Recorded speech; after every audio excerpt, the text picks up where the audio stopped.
Hello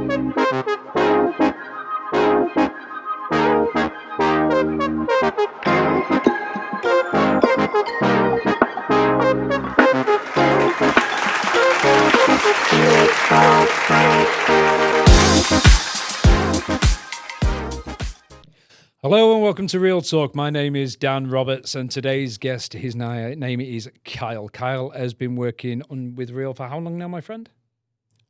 On and off for maybe 8 years or so. About 8 years now, and you've done doors, you've done private site and stuff like that as well. Yep, yeah. So Kyle's been with us for quite a while. He's got a PB of 7, and that's on doors in a day, and a PB of 25 in a week, which is very impressive for doors, to be fair. So I do know that you've been doing this for a while. Have you done much management with us before? Yeah.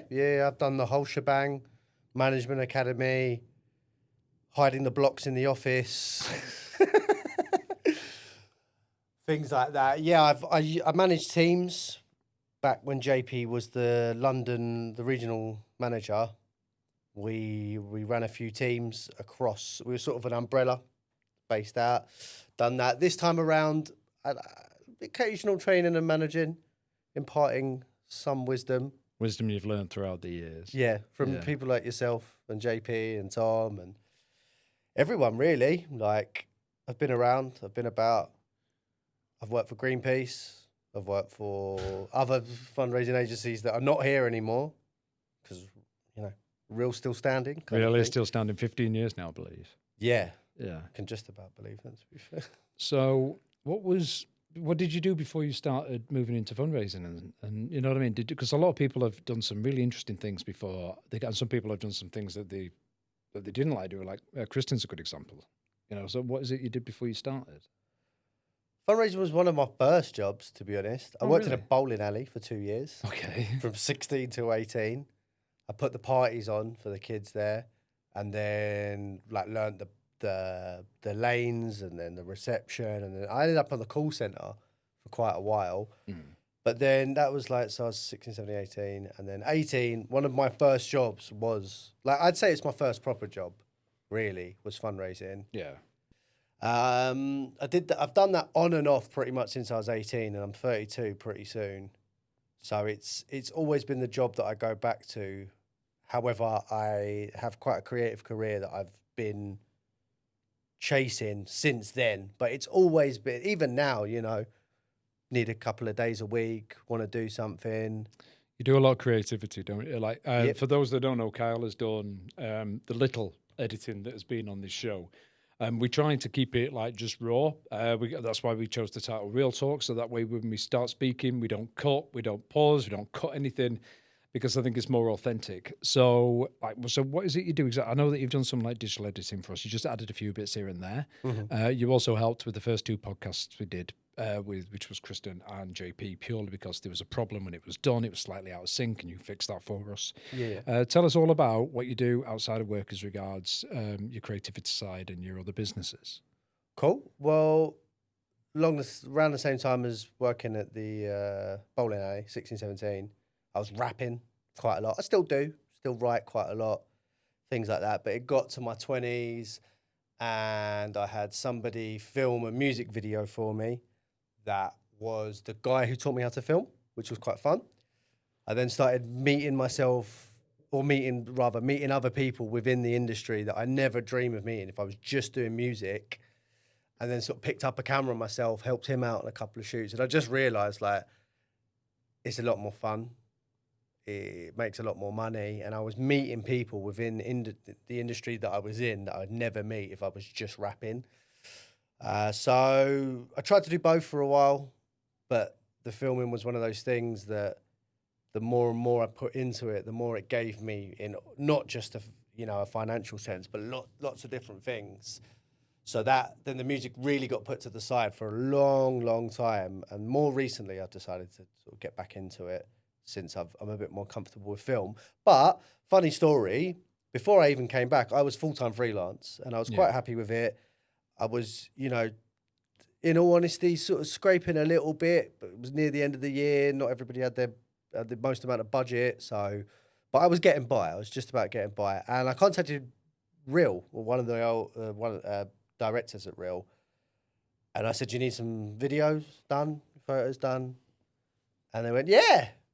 So I went to the old office and I took photos and videos, and I just thought to myself, I kind of miss this place. No word of a lie. And I knew JP had set up his own company. So I thought, almost. It's okay. I thought, When I said we don't edit, we might have to bleep that bit out. it was only half a swear word. So, but yeah, so I thought, let's just go back a couple of days a week. And then within a few weeks, I was on a road trip because I was just like, you just miss it. You do. It gets in your blood, doesn't it? You've done it for that long. It's just like, I feel like I have to do this. Like, it doesn't just sort of help with your business, like with my other stuff, with my running a business, the film stuff. Like, it helps with how you communicate with people. Yeah. Like, I'm definitely fall under a neurodiverse umbrella, and I feel like there's a lot of people in this company that would do the same. And I can honestly say, I sometimes feel a little less autistic every day I do this job. Really? I swear to God. Well, that's funny you should say that. It's like one of the things I'm going to be doing at a later date is speaking to people neurodivergent, just to get their perspective on work. Because sometimes somebody might do a particular routine or approach things in a different way that other people haven't thought of, and it's a good way to share information. But yeah, man, it's like I love working with you. I always have.